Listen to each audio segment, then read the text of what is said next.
बात करते हैं लेगेसी की, विरासत की। आप ग्रैंडसन हैं चौधरी चरण सिंह के, आप पोते हैं उनके, आपके फादर हैं चौधरी अजीत सिंह। बहुत हद तक वैचारिक अगर आप बोलें तो रियासत भी है आपके पास, जो आपके ग्रैंडफादर और फादर से आई है। आपको लगता है कि ये चुनाव आपके लिए, खुद के लिए, जयंत चौधरी के लिए ऐसा चुनाव है जो आपकी खुद की चौधराहट साबित कर पाए अगर आप जीते तो? चौधराहट का के जो मायने होते हैं कि पगड़ी आप एक को बांधेंगे, लेकिन जिम्मेदारी सामूहिक होती है, यानी समाज के सभी लोगों का उसमें हाथ होता है और भागीदारी होती है। ये मेरे जो अंडरस्टैंडिंग है चौधराहट की वो है, और इसलिए ये चुनाव सिर्फ मेरे लिए व्यक्तिगत तौर से महत्वपूर्ण नहीं है।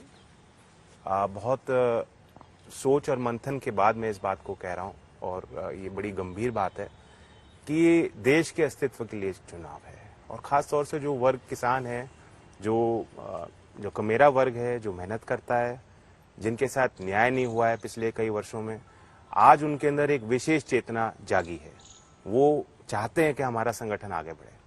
तो इसलिए ये चुनाव तय करेगा, ये फैसला करेगा कि जिस तरह का अभी आपने किसान आंदोलन देखा, अगर हम उसका कोई राजनीतिक निष्कर्ष ना निकाल पाए या उसका पॉलिटिकल हम संदेश मजबूत ना कर पाए इस चुनाव में, तो सारी चीज फीकी पड़ जाएगी। आप जैसे कह रहे हैं कि ये चुनाव आपके लिए वैसा चुनाव नहीं है कि आपकी चौधराहट तय करेगा, पर आपसे ये भी पूछना चाहूंगी जयंत जी, देखिए आप 20 साल हो गए होंगे अगर मैं गलत नहीं हूं आपको पॉलिटिक्स में। हाँ, चलिए ज्यादा मान लेते हैं, आपको 20 साल हो गए हैं, पर इस बार हमने पहली बार आपको लटखाते हुए देखा, आपको हमने लखीमपुर जाते हुए देखा, आपको हमने आवाज उठाते देखा जब हाथरस हुआ था।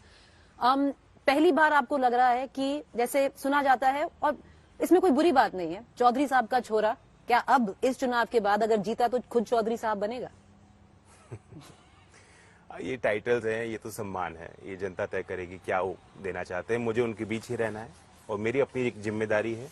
जैसा आपने कहा, जो विरासत है वो अकेले मेरे लिए नहीं है संभालने की, सबको संभालना है, लेकिन मैं भी उसका एक अंग हूँ, और इसलिए मैंने बड़े अपने आप को डिवोट किया है, बड़े समर्पण भाव के साथ मैं इसमें जुटा हूँ। जयंत जी, अभी जैसे 2 दिन पहले आपने इसका उत्तर दे दिया है, पर मैं फिर पूछूंगी क्योंकि ये सवाल अभी भी है, बहुत लोग बात कर रहे हैं इसके बारे में। 2 दिन पहले अमित शाह ने एक मीटिंग बुलाई थी जिसमें जाट कम्युनिटी के काफी लोग गए थे।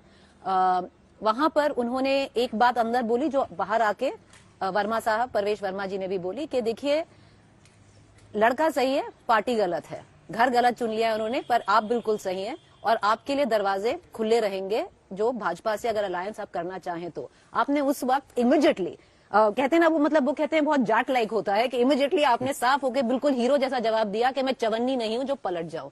थोड़ा जल्दी नहीं बोल दिया? चुनाव बहुत लंबा है, अभी तक तो चुनाव हुआ भी नहीं है, क्या पता क्या उसका क्या आंकड़े आए, क्या रिजल्ट आए, क्या पता जाना पड़े। देखिए, उन्होंने बात तो मीठी करी है, लेकिन उसके पीछे जो उनका एक डिजाइन है, जो इंटेंट है, और जिस उद्देश्य के साथ उन्होंने एक संदेश दिया है, उसमें एक राजनीतिक षड्यंत्र मुझे लग रहा है, उसकी बू मुझे आई है, और इसलिए मैंने तुरंत उसको सफाई दी अपने तरफ से, ताकि कहीं कोई नुकसान हम लोगों का ना हो पाए। वो ये चाहते हैं कि एक तो जाट आइसोलेट हो, हम लोग जाट की राजनीति नहीं करते, और हमें वो टैग देना चाहते हैं कि ये देखो ये जाट लीडर हैं। सेकंड, वो माइनॉरिटी कम्युनिटी में जो दूसरा वर्ग है, उनको ये मैसेज देना चाह रहे हैं कि इनका वोट इनके साथ नहीं है, हम तो इनके लिए बड़े नर्म हैं और ये हमारे साथ आ जाएंगे, तो इसलिए अपना वोट खराब मत करो। तो आपने जो बोला मेरा वही सवाल, वो ट्रांसफरेबिलिटी को काटना चाह रहे हैं। मेरा वही सवाल था कि जो उन्होंने बोला, क्या वो मैसेज जाटों के लिए उतना ही है जितना, देखिए आप कहते हैं कि आप जाति की राजनीति नहीं करते, पर एक बात माननी पड़ेगी, जो वेस्टर्न यूपी है, ये जो बेल्ट है, इसमें अगर आपके पास जाट और मुसलमान का साथ है तो ये इलेक्शन आपके हाथ में है, मतलब कहा जाता है। तो आपको लगता है कि जो उन्होंने बोला ये मैसेज मुसलमानों के लिए भी था कि देखिए ये पलट जाएगा, चुनाव का जब रिजल्ट आएगा आप बेटर है AIMIM या बसपा के पास जाइए? ये लोगों को सोचना होगा कि हम तो भाईचारे की बात कर रहे हैं, हम जोड़ने की बात कर रहे हैं, और ये अविश्वास पैदा करने की बात कर रहे हैं। इनका मूल मुद्दा ही ये है, कैराना पलायन, और मतलब इस तरह का एक जो बंटवारा है, उस बंटवारे को जिंदा रखना चाहते हैं। वो जो दर्द है, वो जो पीड़ाएं हैं लोगों की, उसे याद दिलाना चाहते हैं। तो हम लोग पॉजिटिव पॉलिटिक्स की तरफ अपने आप को ले जाना चाह रहे हैं। जैन जी, बस एक ही इस मुद्दे पे बस एक सवाल करूंगी। तो आप ये डंके की चोट पे कहते हैं कि आप चवन्नी नहीं है, पलटेंगे, कि चाहे जो चुनाव का रिजल्ट आए आप भाजपा नहीं ज्वाइन करेंगे? मैंने बहुत सोच समझ के निर्णय लिया और मैं सिर्फ आज या कल के लिए फैसला नहीं ले रहा हूँ। अभी जो मेरी उम्र है, इस अवस्था में अगर मैं लंबी सोच नहीं रखूंगा, एक विजन के साथ काम नहीं करूंगा, तो फिर कब करूंगा?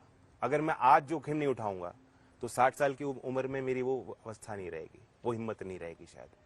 तो बहुत ही धैर्य के साथ और बहुत ही विवेक के साथ हमें फैसला लेना है। मैंने जो निर्णय लिया है वो मेरे वर्ग के लिए, मेरे लोगों के लिए मैं मानता हूं अच्छा है और लंबे समय तक हमें फायदा मिलेगा। और देखिए, ये सिर्फ बात यूपी तो नहीं जी, हमारी योजना, हमारी थिंकिंग ये है कि जो किसान की एक उनको लगता है कि हमारी कमी है राष्ट्रीय मानचित्र पे, राजनीतिक गलियारों में किसान की पूंछ कमजोर हुई है। तो मैं चाहता हूं कि हम अपनी पार्टी को वहां उस मुकाम तक पहुंचाएं, वो एक वायबल प्लेटफॉर्म उनके लिए बनाएं ताकि उनकी आवाज बुलंद हो। तो यूपी के बाद और स्टेट्स में जाना चाहेंगे? ऑफ कोर्स राजस्थान में ऑलरेडी हमारा प्रेजेंस है, राजस्थान में हम सरकार में भी शामिल हैं और हमारी योजना है कि राजस्थान में एक जो वैक्यूम है लीडरशिप का, उसको भी हम लोग एड्रेस करें। और जाट पॉपुलेशन मैक्सिमम है राजस्थान में, किसान है, चलिए। सभी किसान है।